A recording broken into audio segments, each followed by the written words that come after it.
Ya, pemirsa, sidang lanjutan kasus dugaan korupsi pengadaan Chromebook di Kementerian Pendidikan memasuki babak baru. Siang nanti, Mendikbudristek Nadiem Anwar Makarim akan mendengarkan tuntutan dari kasus yang menjeratnya.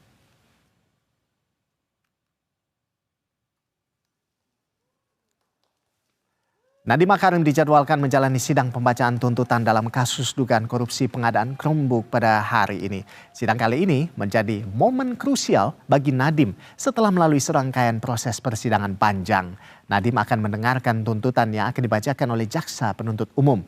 Meski diketahui tengah dalam kondisi yang kurang sehat, pantauan tim Berita 1 ex-Menteri Pendidikan itu tetap hadir di gedung Tipikor untuk mendengarkan tuntutan yang akan dibacakan oleh JPU. Dengan batik berwarna merah, Nadiem memasuki ruang sidang dan disambut oleh pendukungnya serta pihak keluarga.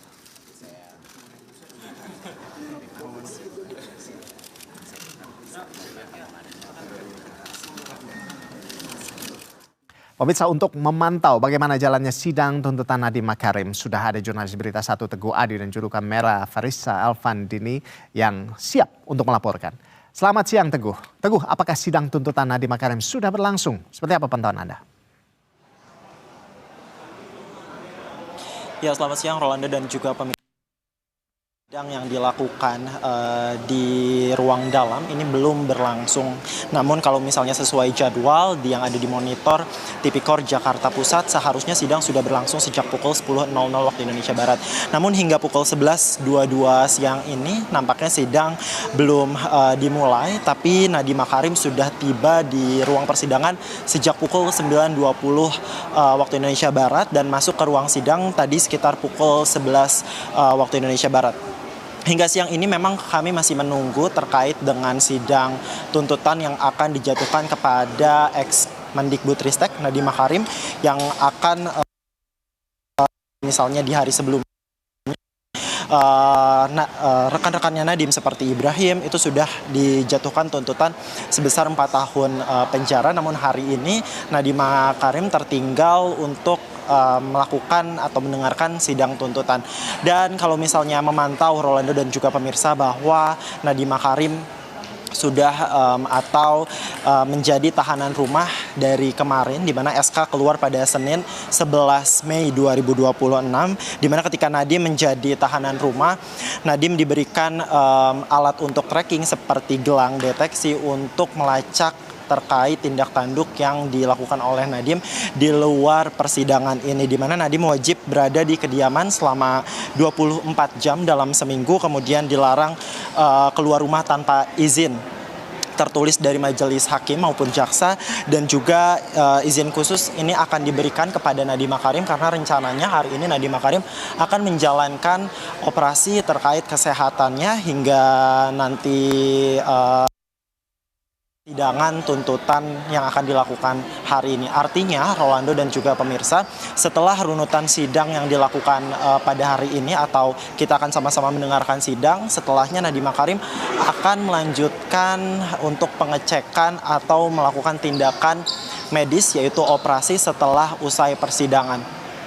Dan memang kalau misalnya kita tarik, sidang ini sudah dimulai pada Januari 2026 dan ini artinya sudah berjalan berbulan-bulan hingga saat ini kurang lebih sudah 5 bulan berjalan.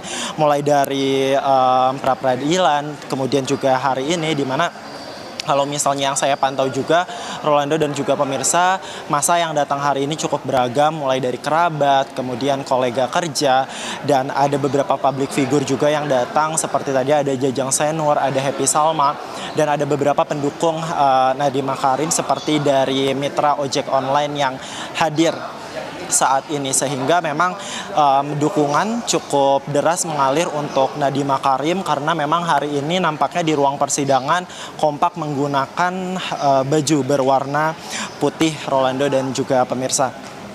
Dan saya juga sedikit menginformasikan bahwa pada Selasa kemarin tepat, Ibrahim Arif alias Ibam juga telah dijatuhkan tuntutan sebanyak 4 tahun penjara.